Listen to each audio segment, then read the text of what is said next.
Vale, pues creo que ya está todo correcto. Si no, bueno, indicarlo por el chat si hay algún problema.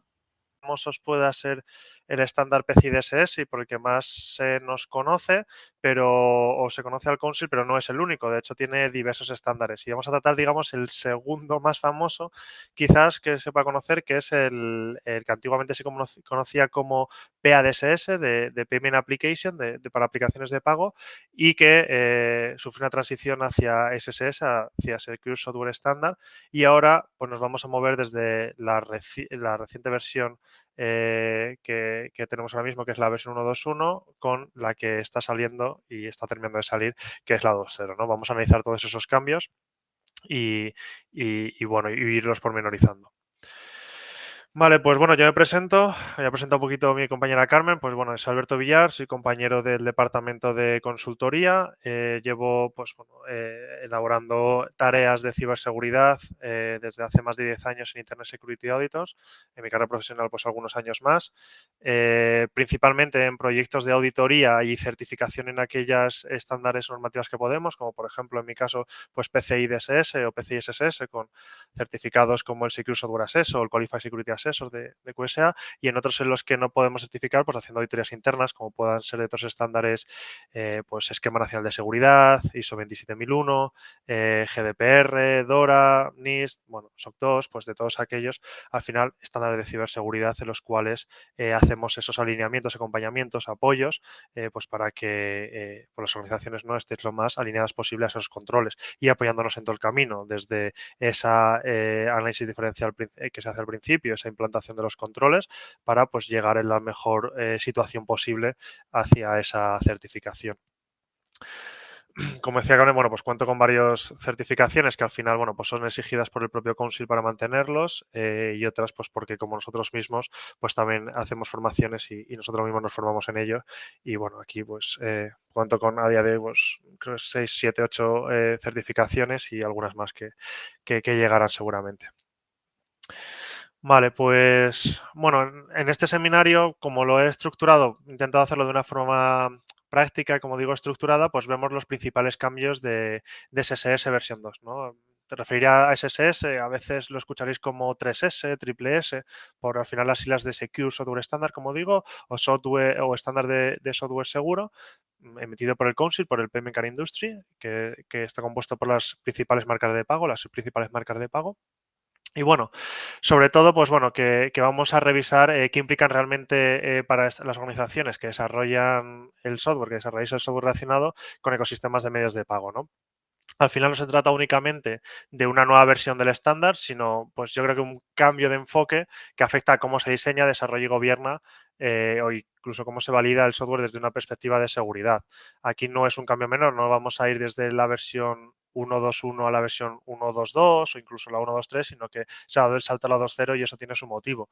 Quizás si recordáis y estáis familiarizados con este entorno PCI, habréis visto que también en PCI DSS sufrimos o disfrutamos, ¿no? Como siempre digo, algo similar en PCI, ¿no? Cuando pasamos de la versión 3.2.1 de PCI DSS a la versión 4.0, pues bueno, pues precisamente fue un cambio bastante grande de número principal porque hubo un cambio bastante profundo en el estándar, ¿no? Y la forma, en sus controles, en el contenido e incluso en la forma de auditarlo. Entonces, bueno, comenzaremos con una breve introducción y con los objetivos del seminario para dejar claro que, bueno, de qué os vais a llevar hoy, cómo podéis aplicar este conocimiento para vuestros propios entornos. Y a partir de ahí, pues analizaremos la evolución del estándar desde esa versión 1.2.1 hasta la 2.0, explicando por qué el Council ha decidido dar este salto y bueno, qué problemas reales pretende resolver. Entraremos en uno de los pilares de esta nueva versión, el modelo de activos sensibles. Veremos cómo se identifican, cómo se delimita el alcance real y cuáles son las consecuencias prácticas, tanto técnicas como organizativas, de adoptar este enfoque. Esto nos llevará a revisar, bueno, pues los cambios clave en la estructura del estándar y en sus distintos módulos que lo componen. También dedicaremos un bloque específico al impacto directo que tienen los fabricantes de software, los procesos de desarrollo seguro y los equipos de seguridad, porque aquí es donde no muchas organizaciones estáis encontrando las mayores dificultades o se encontrarán las mayores dificultades. Y finalmente, bueno, recorreremos ese camino del cumplimiento, pues cómo plantear ese gap análisis frente a la 2.0, cómo abordar esa implantación y cómo prepararse correctamente pues para ese proceso de validación o de certificación. Cerraremos con conclusiones, próximos pasos y, bueno, recomendaciones basadas también en nuestra experiencia real en las auditorías. Bueno, pues vamos a empezar con esa parte introductoria. Bueno, en esta versión 2.0 de PCI SSS, bueno, pues no es una simple actualización incremental, como he indicado, ¿no? Sino una redefinición profunda de cómo el Council pues, entiende que el software seguro dentro de este ecosistema de pagos en el que estamos. Desde el inicio, pues el estándar rompe con uno de los conceptos históricos más arraigados, ¿no? Desaparece el contexto de aplicación de pago, ¿no? Que era un eje central en las versiones anteriores, incluso en PADSS, ¿no? Y ya no se evalúa un producto únicamente por su etiqueta funcional, sino por lo que realmente hace y por los riesgos que introduce. En su lugar, pues el estándar rediseña completamente el concepto de activos sensibles y a partir de la 2.0 el foco, o con la 2.0, ¿no? El foco se traslada en identificar estos datos sensibles, recursos sensibles y funcionalidades sensibles, que si bien aparecen en la 1.2.1, aquí pues tienen otro enfoque, otra dimensión totalmente diferentes, ¿no? En otro orden de magnitud. Y además se identifican estos, como digo, datos sensibles, recursos sensibles y funcionalidades sensibles, independientemente de que el software sea o no para una aplicación de pago tradicional. Y esto tiene unas implicaciones bastante directas en el alcance y en la arquitectura y en las responsabilidades de los fabricantes, porque obliga a entender el software desde una perspectiva de riesgo real y no desde una clasificación, digamos, comercial. Este cambio de enfoque se acompaña de una reestructura completa de las pruebas de validación. La evaluación ya no se apoya únicamente en evidencias declarativas, sino que exige una combinación coherente de revisión documental, pruebas estáticas, pruebas dinámicas. Esto acerca el proceso de validación a prácticas reales de seguridad del software y eleva pues, el nivel de madurez esperado. Todo ello se articula alrededor de unos objetivos de seguridad claramente definidos que actúan como un hilo conductor del estándar y que permite entender el porqué de cada requisito. Además, en esta versión 2.0 se introduce y se refuerzan módulos específicos, en concreto el nuevo módulo D, como veis, el módulo de SDK. Vale. Pues objetivos principales del webinar. Uno de los principales objetivos de este webinar pues, es ayudaros a entender esa lógica que hay detrás de esta versión 2.0. No se trata de memorizar los requisitos, que quizás con el tiempo eso vaya ocurriendo, ni de repasar los controles de una forma aislada, sino pues, de comprender el cambio de mentalidad que introduce el estándar, el por qué el Council ha decidido evolucionar hacia este nuevo modelo. Y cuando se entiende esta lógica, pues bueno, el cumplimiento deja de ser ya reactivo y pasa a integrarse, ¿no? De una forma más natural en el propio ciclo de vida del software. También intentaré hacer un resumen claro de estos cambios más significativos respecto a la versión 2.1. Nos centraremos en aquellos aspectos que realmente alteran la forma de trabajar de los fabricantes, pues el nuevo enfoque de activos sensibles, la redefinición del alcance, la estructura modular que tiene el estándar, la forma en que ahora se valida el cumplimiento. Y esta idea, pues bueno, no es entrar en todo el detalle normativo, no tendríamos tiempo para todo ello, sino destacar más bien qué ha cambiado, por qué ha cambiado y qué consecuencias prácticas tiene. Otro objetivo clave es facilitaros una base sólida para esta preparación, ¿no? Muchas empresas, muchas organizaciones nos preguntan pues cuándo deben empezar, por dónde deben empezar, con qué profundidad, porque al final, bueno, pues como siempre digo, los recursos al final son finitos, ¿no? No son infinitos. Entonces, bueno, aquí veremos de cómo interpretar esta 2.0 desde una perspectiva realista y práctica, qué pasos iniciales son los imprescindibles y cómo evitar los errores más comunes que luego pues, pueden complicar más ese proceso de validación. Finalmente, el seminario, pues bueno, buscaremos servir como un punto de partida para ese alineamiento a esa nueva versión del estándar y no hablaremos de un cumplimiento inmediato, sino de cómo iniciar ese camino de forma ordenada o lógica, como entendemos nosotros, integrando pues a todos los equipos involucrados y sentando pues la base de ese proceso sostenible en el tiempo. Vale, pues vamos a ir desgranando un poco esos cambios. Voy a dar un poco un repaso, aunque si bien este seminario es bastante focalizado, digamos, a este cambio de la versión y no tendría aquí espacio para explicar todo el ecosistema de PCI, pero bueno, voy a intentar dar unas pocas pinceladas por si hay alguien aquí presente o alguien que le interese un poco más allá de no solo este estándar y entienda un poco de dónde venimos con todo el estándar. Entonces, bueno, pues eso, antes de profundizar en SSS, pues bueno, es importante situarlo correctamente dentro de todo el ecosistema global de estándares. Como os he dicho, el PCI DSS, PCI SSS y otros estándares, pues componen un elenco de estándares mayores dentro del consorcio, ¿no? Estándares definidos y mantenidos por el PCI SSC.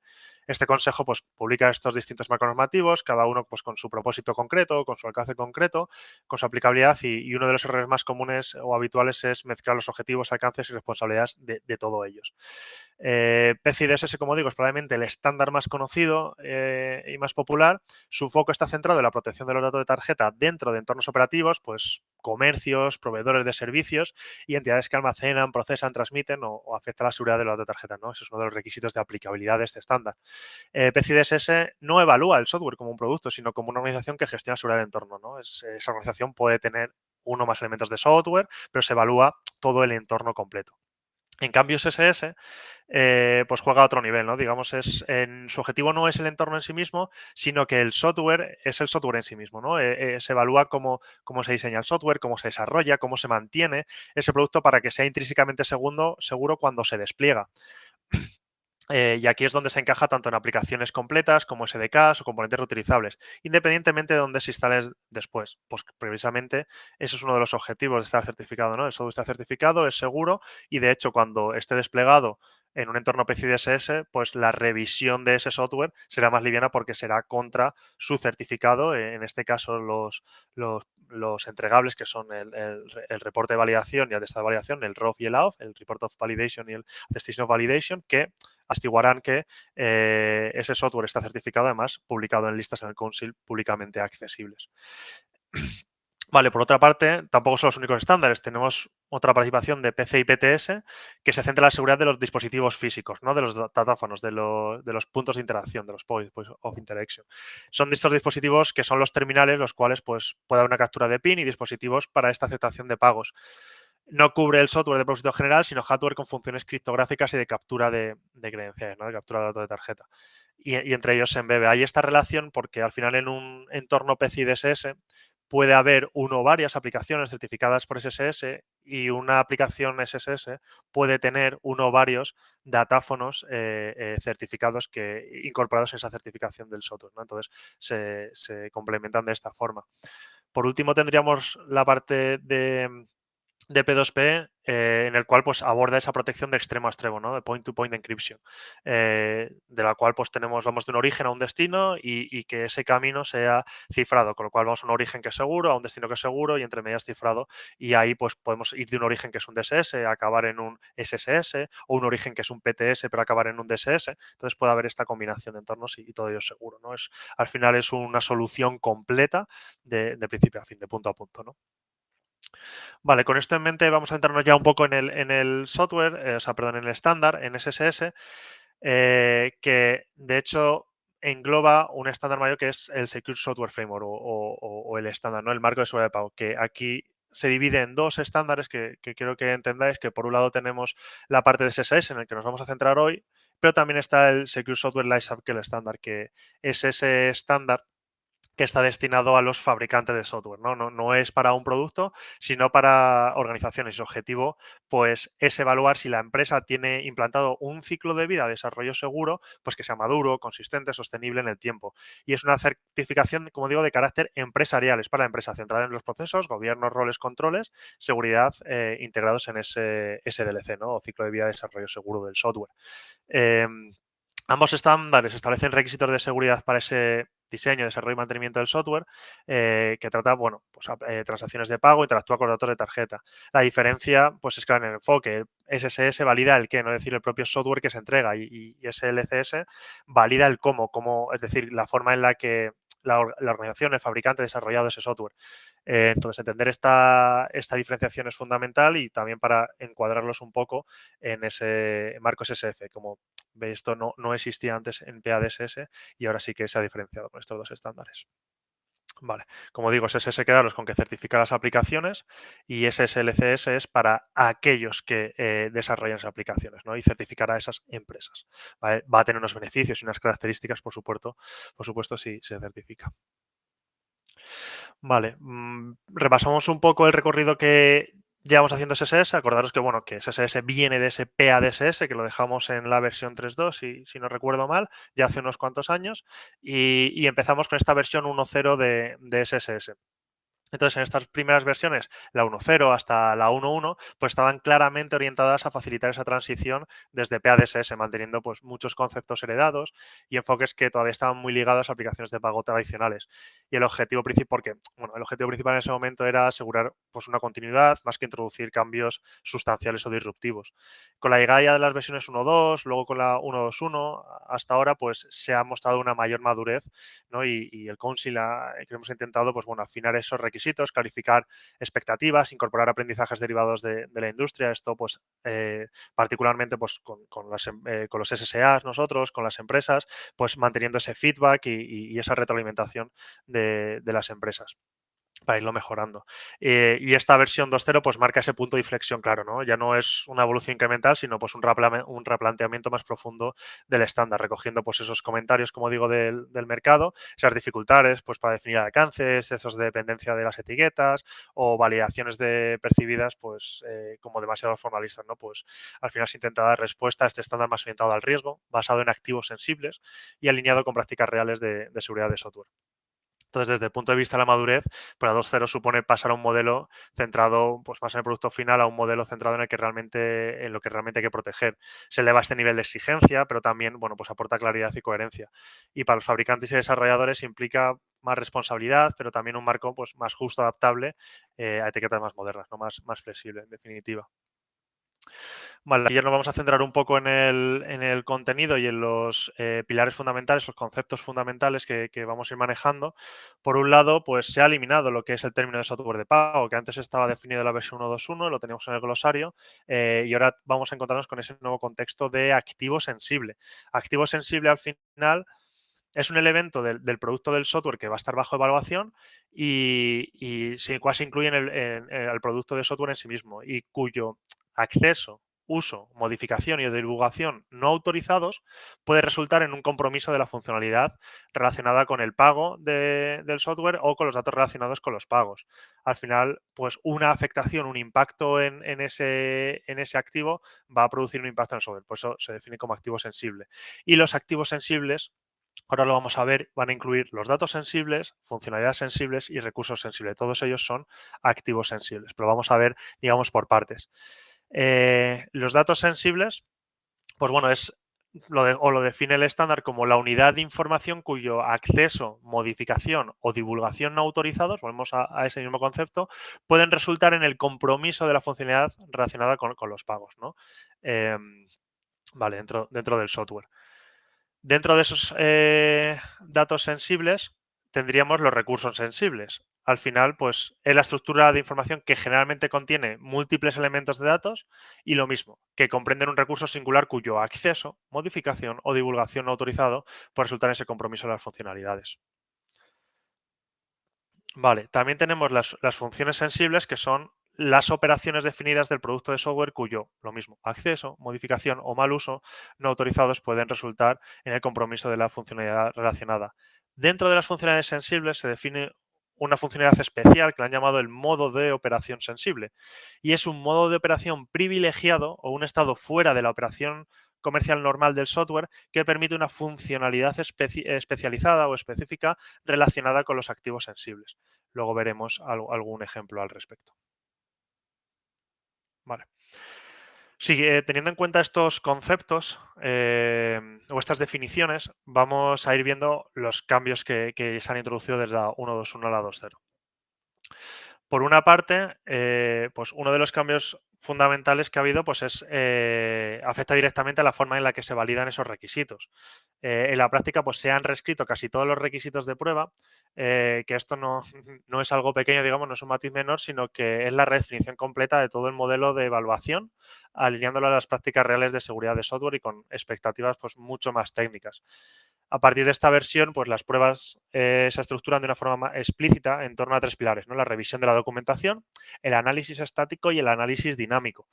La revisión documental deja de ser un simple ejercicio descriptivo y pasa a ser la base sobre la que se contrastan las evidencias técnicas. El análisis estático permite evaluar el código, las configuraciones o los artefactos del software, mientras que el análisis dinámico se centra en el comportamiento real del producto en ejecución.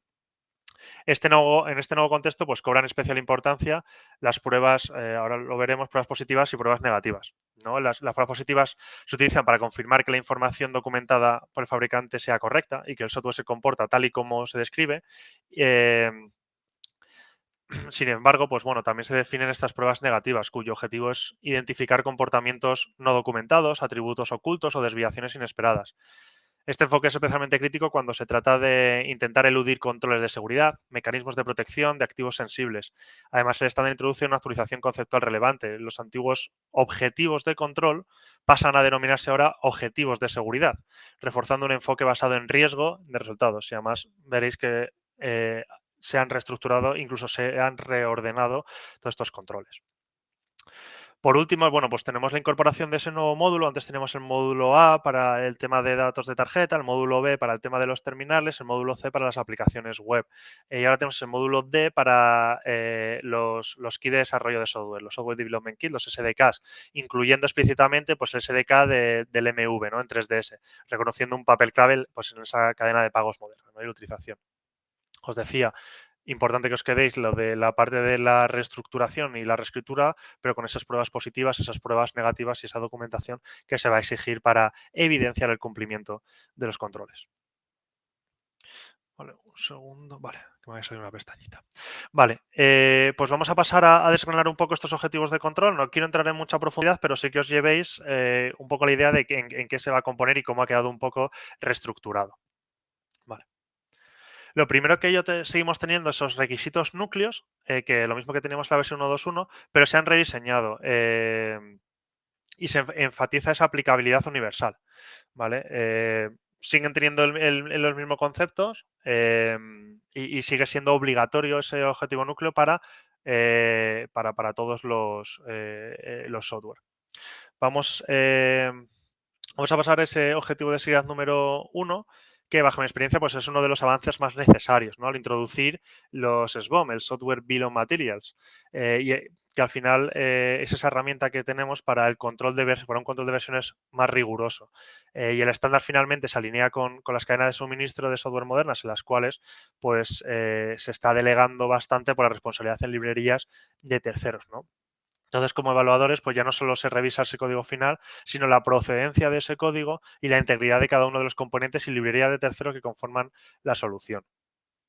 Esto, pues, como yo lo he puesto ahí en unas viñetitas, unos bocadillos, pues se correspondía, por ejemplo, a requisitos del 2 o requisitos del apéndice B, que ahora pues veis que es en el 1.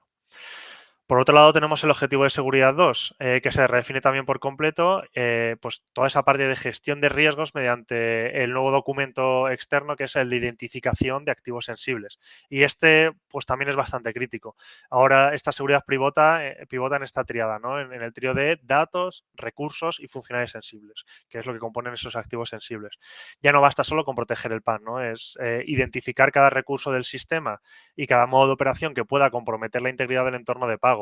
Y esta es la sección angular, digamos, está la sección núcleo y una de las principales. Si la identificación de activos es deficiente o no es la correcta, el resto de la evaluación pues carecerá de una base sólida, ¿no? Y estamos ante un estándar pues mucho más maduro en este sentido, que exige a los fabricantes una visibilidad total sobre toda la arquitectura antes siquiera de comenzar las pruebas dinámicas.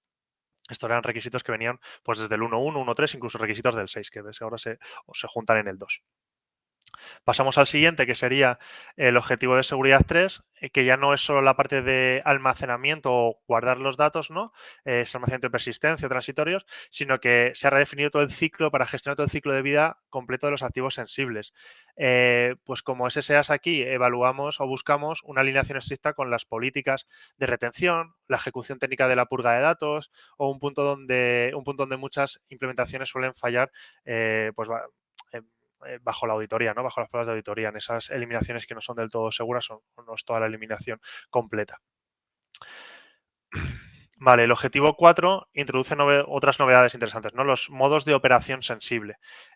Aunque su aplicación es condicional, su formalización en esta versión es un reconocimiento de que ese software moderno a menudo opera bajo estados privilegiados o de mantenimiento que son críticos para la seguridad. Aquí es donde se introduce ese concepto de autenticación fuerte, elevando el listón de cualquier acceso que pueda alterar la postura de seguridad del aplicativo. Ya no solo se trata de una contraseña, ¿no?, sino de una robustez sistemática. El objetivo de seguridad 5 es, bueno, pues también ambicioso como casi todos ellos y pues por primera vez se formaliza el propio diseño de software es un activo sensible, ¿no? Ya no protegemos solo el output o los datos del software, sino la lógica del negocio, la arquitectura con la ingeniería inversa y el sabotaje. La introducción de un comportamiento anómalo como criterio de evaluación nos obliga a verificar que el software tenga mecanismos de autoprotección o detección. En definitiva, estos objetos transforman pues, ese cumplimiento de una lista de verificación a una verdadera arquitectura de resiliencia, pues donde cada activo, desde el diseño hasta su ejecución, esté blindado bajo un marco de confianza cero. Y como veis, el objetivo de seguridad 5 tiene una amalgama de requisitos pues, desde el 2, el 3, el 4, el 5, el 8, el 9. O sea que, como veis, esa reordenación es bastante grande y bastante generalizada. Pasamos al objetivo de seguridad 6.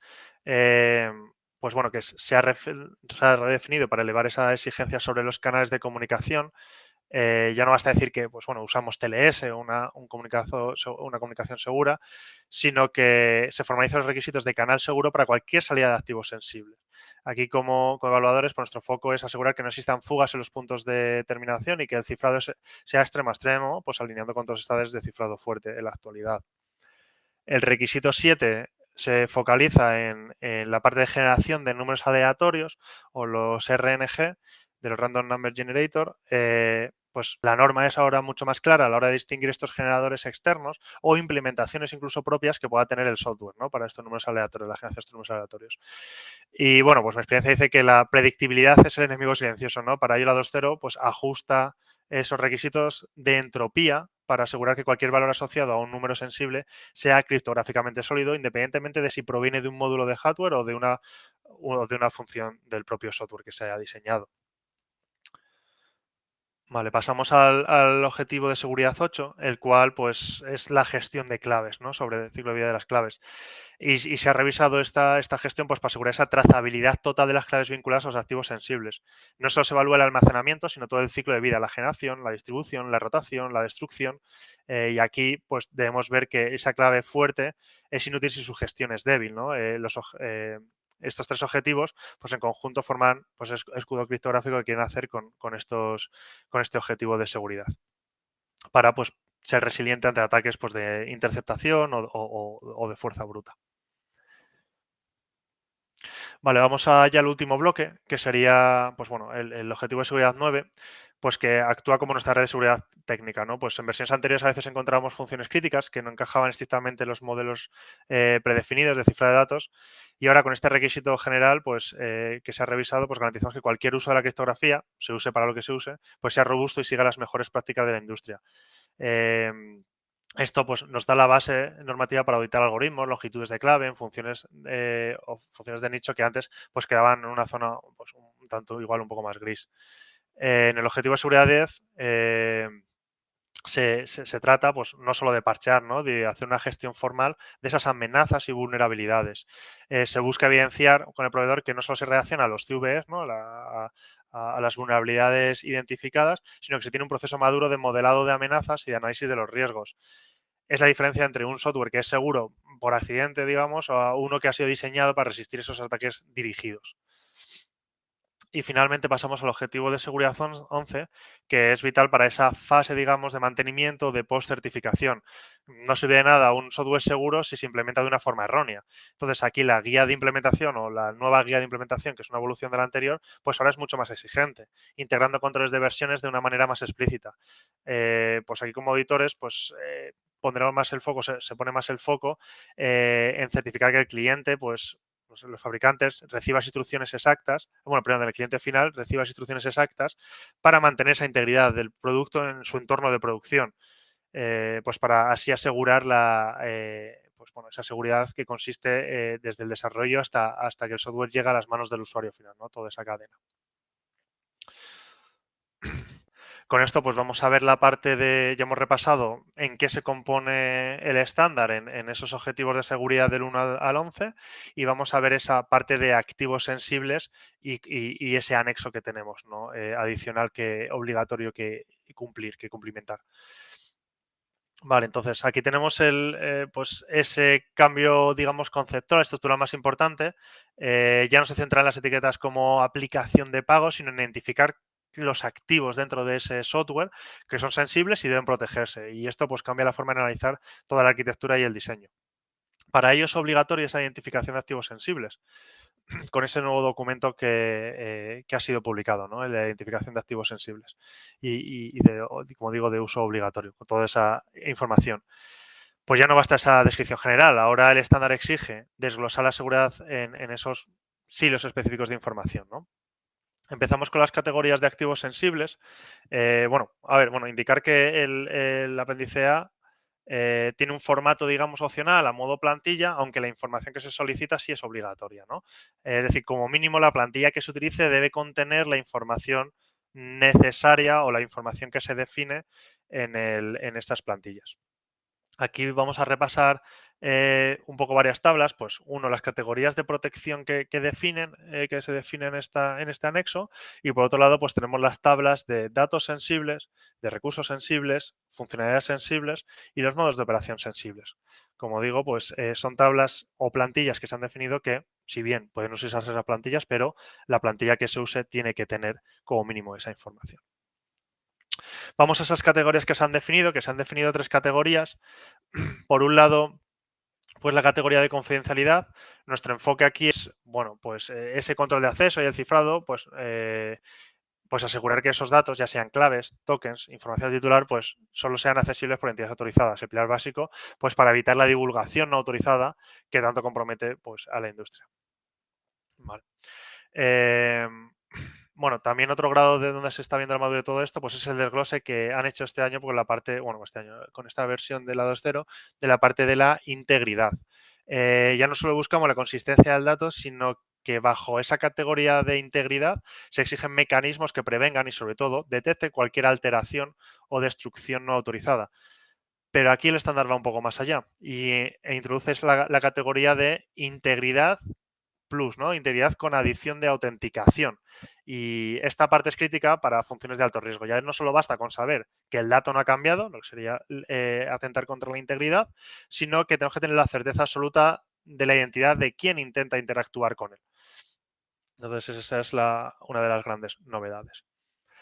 Esas son las formas de proteger esos activos. Recordemos la confidencialidad, integridad y la integridad plus, esa integridad más autenticidad. Y vamos a ver esa parte de activos sensibles y de los datos. Estas son pues categorías de datos sensibles, si bien pues no es exhaustiva y puede haber alguna más. Por un lado tenemos la otra tarjeta, tanto el Cardholder Data como el Sensitive Authentication Data, pues cuya protección sigue rindiendo cuentas ante los estándares de PCI DSS. Sin embargo, ahora pues aparece un nuevo concepto que se pone el foco crítico pues, en los datos de atestación. ¿Por qué son tan importantes? Pues porque son los datos que nos dicen si este software está operando en un estado íntegro y seguro. Pensad en las comprobaciones de integridad que un cliente puede enviar a un servidor de backend. Si estos datos se manipulan, pues la confianza en todo el ecosistema pues se desmorona. Por ello, el estándar exige para estos activos un nivel de integridad con autenticación, ¿no? Es integridad plus que hemos llamado. No solo queremos que el dato no cambie, sino que queremos estar seguros de que proviene de una instancia de software legítima. Vale, finalmente tenemos datos de autenticación, que aquí el estándar ahora lo separa claramente para no confundirlos con el SAD, con los Sensitive Authentication Data, sino que aquí estamos hablando de por datos de autenticación como pueden ser contraseñas de servicio, como puedan ser los tokens de una API, como puedan ser las firmas criptográficas. La protección aquí es variable y depende del uso. Y aquí es donde, bueno, pues nuestra experiencia como SSAs, como QSAs es vital para determinar si un token requiere solo confidencialidad o también integridad reforzada para su protección. Vale, tenemos pues, otros tipos de datos sensibles, pueden ser material criptográfico asociado precisamente a esos activos sensibles. Aquí puede haber elementos como pueden ser los nonce, los number used once, ¿no? O un número usado una única vez, que no conozca, pues bueno, al final no deja de ser un valor aleatorio o único utilizado en criptografía para asegurar que las comunicaciones sean únicas y no sean susceptibles ante ataques de repetición previendo la reutilización de los mensajes antiguos, siendo un número arbitrario que se usa una sola vez y a menudo con una marca de tiempo para su validez. También tenemos los datos relacionados con MV como datos sensibles y bueno, y pues también parte de las claves públicas y las claves privadas o secretas pues hacen que pues estas categorías de datos sensibles. Aquí quizás un error es pensar que el error de pensar que las claves públicas no requieren atención, pero bueno, el estándar sí exige aquí, por ejemplo, garantizar su integridad, ¿no? Dentro de esos niveles de protección, porque una clave pública manipulada pues puede ser la puerta de entrada a ataques de intermediario, los ataques de man in the middle. Por otro lado, bueno, pues las claves secretas o privadas, como puedan ser las KEK, las DEC, las Key Encryption Key o Data Encryption Key o claves maestras, pues son el núcleo de la confianza, ¿no? Aquí es la exigencia máxima, ¿no? Tanto la confidencialidad como la integridad se deben focalizar en ellas. Vale. Pasamos a la parte de la plantilla que os decía. Esta es la plantilla que propone el Council, en la cual, pues, en esta tabla, en la 1, pues, se debe registrar toda la información del fabricante del software. Como veis aquí, pues, toda esa parte, pues, la tabla 1 es una parte fundamental para toda esa documentación, que se debe, pues, describir de qué es la documentación, con su versión, nombre y un ID, y además luego veréis que va a estar relacionado. Es como, digamos, el mapa de carreteras documental, ¿no? Al final es como nosotros como evaluadores, pues lo primero que se hará es cotejar que ese inventario de documentos. Y no es un mero trámite, ¿no? Al final, este índice garantiza que cada requisito del estándar tiene un respaldo documental actualizado y coherente. Por otro lado, tenemos la plantilla de la tabla de A2 para la información de claves criptográficas, que esta es una tabla, es una traducción directa del requisito el 2 y el 1.8 y aquí ya no valen ambigüedades, ¿no? Debemos desglosar una clave por su tipo, pues si es una DEC, una KEK, una LMK, su algoritmo, su esquema de gestión, si es tu KPT, máster, sesión, etcétera. Fijaos aquí en la exigencia, no pues se pide la longitud total, incluyendo los bits de paridad y lo más crítico, pues método exacto de generación o destrucción. Y aquí mi enfoque sería pues buscar esa higiene criptográfica, ¿no? Es como pues todo el ciclo de vida, cómo nace la clave, cómo muere. Si la clave es fuerte pero el método de destrucción es deficiente, pues el activo sigue en riesgo. Recordad que las claves son en sí mismas pues datos sensibles también. Y por ello, pues esta tabla va a complementar a la siguiente tabla, la tabla 3, definir su ubicación física y lógica. En definitiva, al final es una documentación que es la prueba de que pues, vuestro sistema de gestión de claves no solo pues, funciona el código, sino un proceso de ingeniería maduro y controlado. Vemos en esta tabla 3, que es todos los datos sensibles, que tenéis pues, identificador de qué documento le corresponde, qué identificador de la clave le corresponde y toda la información sobre localización, almacenamiento, etcétera, ¿no? Para tenerlo bien relacionado todo. Pasamos a la parte de recursos sensibles. Aquí en esta parte de recursos sensibles, pues podemos tener elementos como pueden ser las listas de control de acceso o las ACLs y archivos de configuración. Estos recursos al final definen quién puede acceder dentro del software. Estos tipos de recursos clasificados pues requieren confidencialidad e integridad. Y aquí pues se buscará que estos archivos no solo estén protegidos contra lectura no autorizada, sino que cualquier modificación sea detectada un cambio no autorizado en una configuración puede desactivar un control criptográfico o abrir una puerta trasera a una aplicación. Los certificados también ocupan un lugar central. Su propósito es vincular identidades a claves públicas y su compromiso pues, rompería la cadena de confianza del software. Finalmente, pues listas blancas o listas de permitidos, prohibidos, las whitelist, las blacklist, pues son recursos críticos para la validación de entradas y control de flujos. Manipular una lista blanca pues podría permitir a un atacante saltarse validaciones de seguridad esenciales. Vale, también tenemos esos registros de acceso a modos sensibles de operación o registros de eventos de comportamientos anómalos o sospechosos. Vale, vamos avanzando. Esta plantilla de la tabla 4, aquí va a registrar ese recurso sensible que tendrá identificado pues, los datos sensibles que pueda manejar ese recurso sensible. Vale, y lo mismo, pues siguiendo el mismo estilo que los datos, registrar toda la información relativa de él. Pasamos a las funcionalidades y aquí tenemos pues operaciones de los datos de cuenta, de los datos de tarjeta. poniendo el foco en el cardholder data, en el PAN, en el SAT, el flujo tradicional, ¿no? Digamos, de PCI. También tenemos las operaciones de autenticación y autorización, por ejemplo, operaciones criptográficas y de gestión de claves, de validaciones de integridad, funcionalidades de números aleatorios, que hemos hablado con ella, canales seguros o mecanismos de protección y defensa del software. Pensad que estos listados, esta categorización de activos sensibles, tanto los datos como recursos como funcionalidades, pues no es exhaustiva, puede haber más, pero aquí al menos el Council propone esta clasificación y la protección que debes dar en base a esta clasificación, pero puede haber alguna más quizás. Vale, aquí como plantilla pues propone, muy similar a la otra, pues esa función sensible, identificar qué recursos sensibles está utilizando esa función y esos recursos pues a su vez tendrá unos datos sensibles invocados al final, tendremos toda esa identificación y todo ese enlace hacia los activos sensibles, ¿no? En su dato, el recurso que lo utiliza y el función que utiliza ese recurso. Aquí importante señalar la función que hemos visto antes en una diapositiva anterior de esa funcionalidad sensible, tenemos ese modo de operación sensible, ¿vale? Que para ello pues tiene pues una identificación especial y aquí es donde se define, ¿vale? Y acordaos que ese modo de operación sensible pues son modos o estados privilegiados. Y bueno, pues implica todas esas funcionalidades que puedan utilizarse en modos privilegiados, pues como pueden ser administración, depuración, registros, extracción de carga de claves, accesos remotos, etcétera. Pues tendrán que estar ahí identificadas. La tabla 6, pues se identifica toda esa protección de los datos y recursos sensibles, pues con todas estas categorías, ¿no? Al final, el método de protección que se ha elegido, la categoría de protección que se ha elegido, que se está cubriendo y una descripción de la misma. Vale, lo mismo para los periodos de retención y el borrado seguro, la eliminación de esa información, cómo se está haciendo y de qué manera, sobre qué datos se están haciendo, ¿no? Pues también registrado en estas tablas. Por otro lado, tenemos la parte de los flujos de activos sensibles, es decir, por dónde van a viajar, ¿no? Hemos tipificado bien dónde están, de qué manera están, cómo se están protegiendo o qué protección se les asigna en base a la categorización que hemos hecho, ¿no? Entonces, esto ya es una información obligatoria que viene en los requisitos en el 217 y en el 228.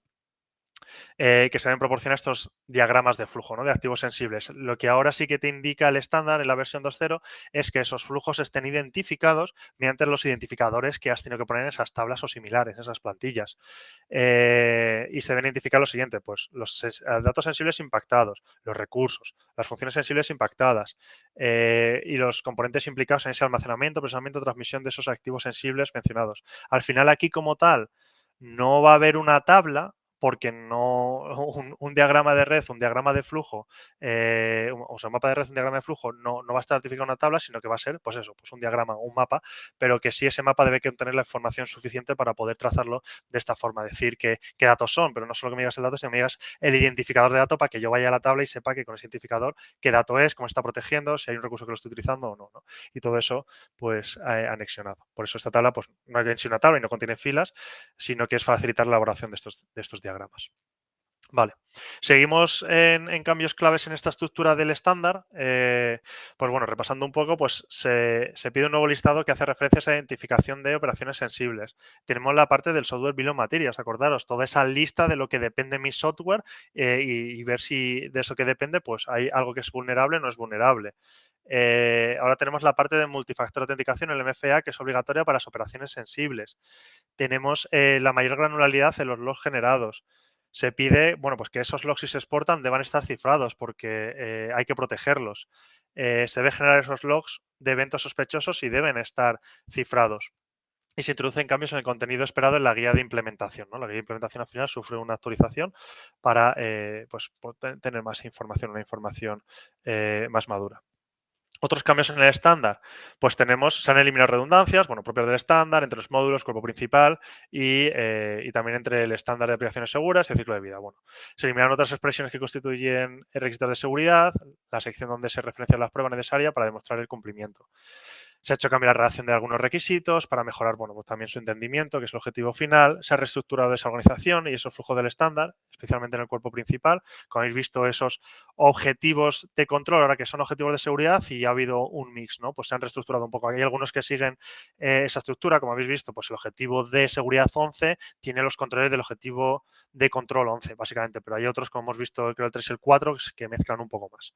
¿Vale? También se han aumentado la asociación entre el PAN y SAT entre estándar PCI DSS. Ahora sí se soporta mucho más en que deben ser protegidos acorde a lo que dice PCI DSS y se ha incluido el glosario como parte del estándar. Antes había un glosario común SSF y ahora se ha incluido como parte de este propio estándar. También hay cambios en la guía del programa, que es fundamental, que es ese manual de instrucciones de cómo debemos gestionar esta certificación a lo largo del tiempo. Pues se ha dado marcha atrás en algo que sí se tenía antes de la 2.1, que era la parte de los comodines, de el uso de comodines en el versionado, que ahora vuelven a aparecer y son aceptados para cambios que no impactan en la seguridad.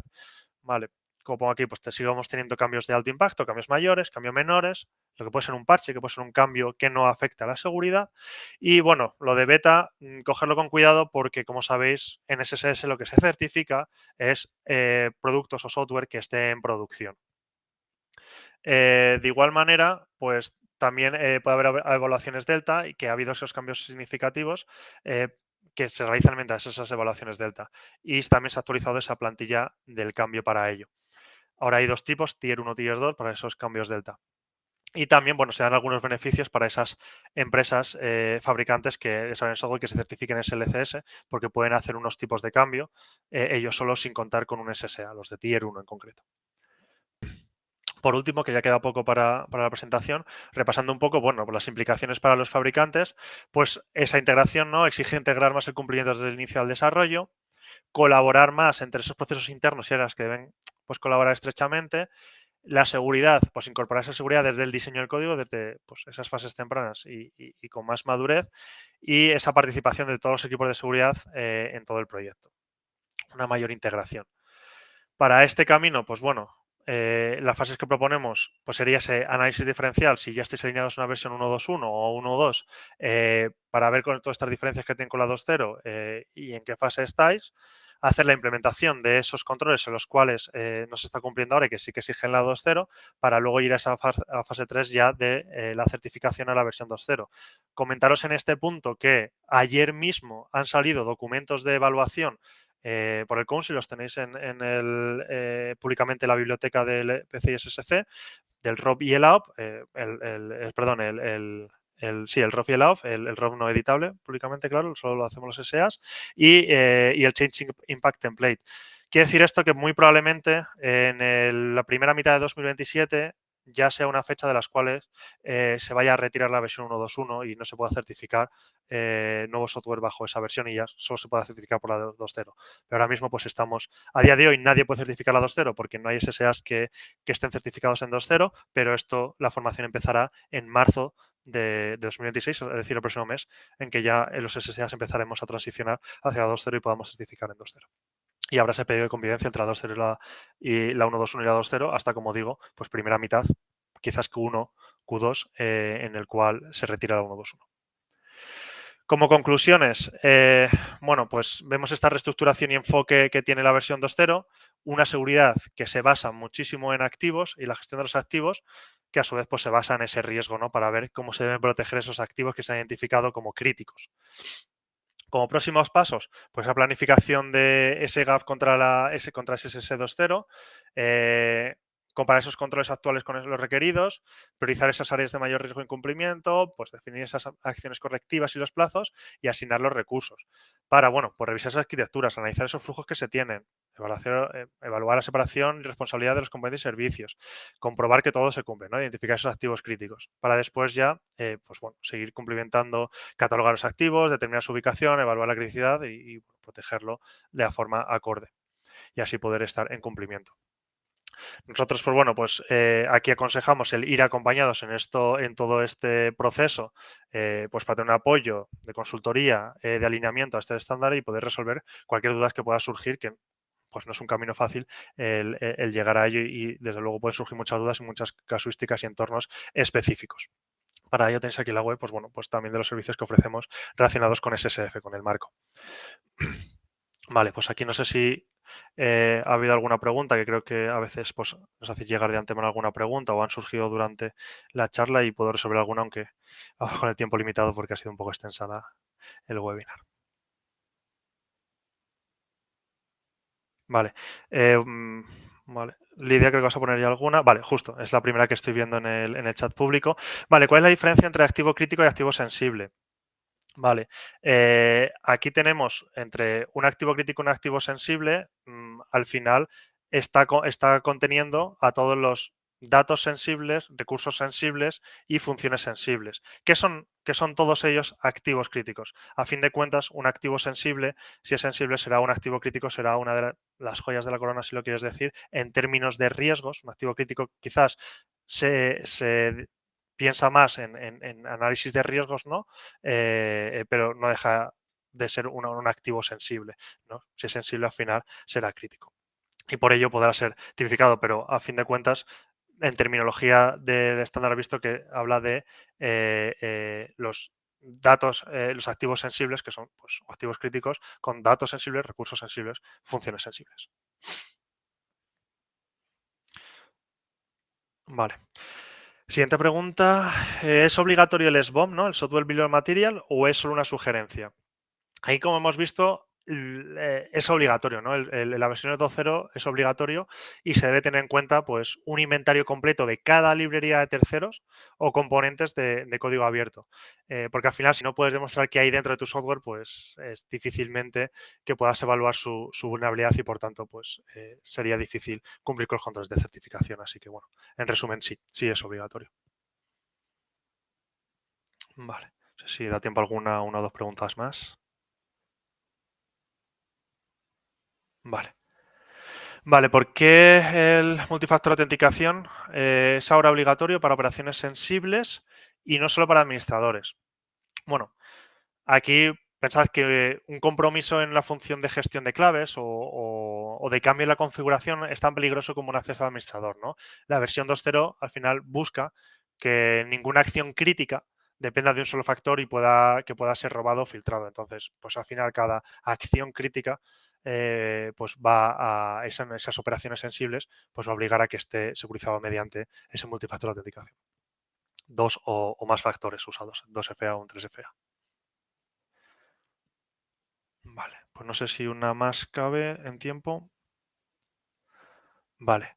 Hay otra, estoy viendo en el chat. Si mi software no está en pantalla. Vale, si mi software no almacena el PAN, bueno, el primaria con number o número de tarjeta, ¿aún debo completar las tablas de activos sensibles? Pues sí, la respuesta es que sí, que muchas veces puede decir, oye, mi software no tiene nada que ver con el PAN. Bueno, pues sí, el estándar al final protege esos activos sensibles o activos críticos que estamos en la otra pregunta, en la primera pregunta, lo cual puede incluir, por ejemplo, claves criptográficas, puede incluir certificados, puede incluir archivos de configuración, puede incluir los logs de auditoría. Y aunque no haya PAN en esos activos, sí son considerados o son considerados críticos y la infraestructura que rodea el flujo de pago sigue estando bajo alcance, entonces entrarán dentro. Vale. Pues yo creo que son y 10. Si podemos dejar. Aquí queda alguna más. Y no nos extendemos mucho. Bueno, sin antes que nada, pues dar las gracias a todas por asistir, por la asistencia y nada, tenéis mi contacto por ahí, o tenéis contacto si no de Carmen que se ha presentado al principio y nada, esperamos veros en futuras charlas o futuros webinars. Un saludo a todos.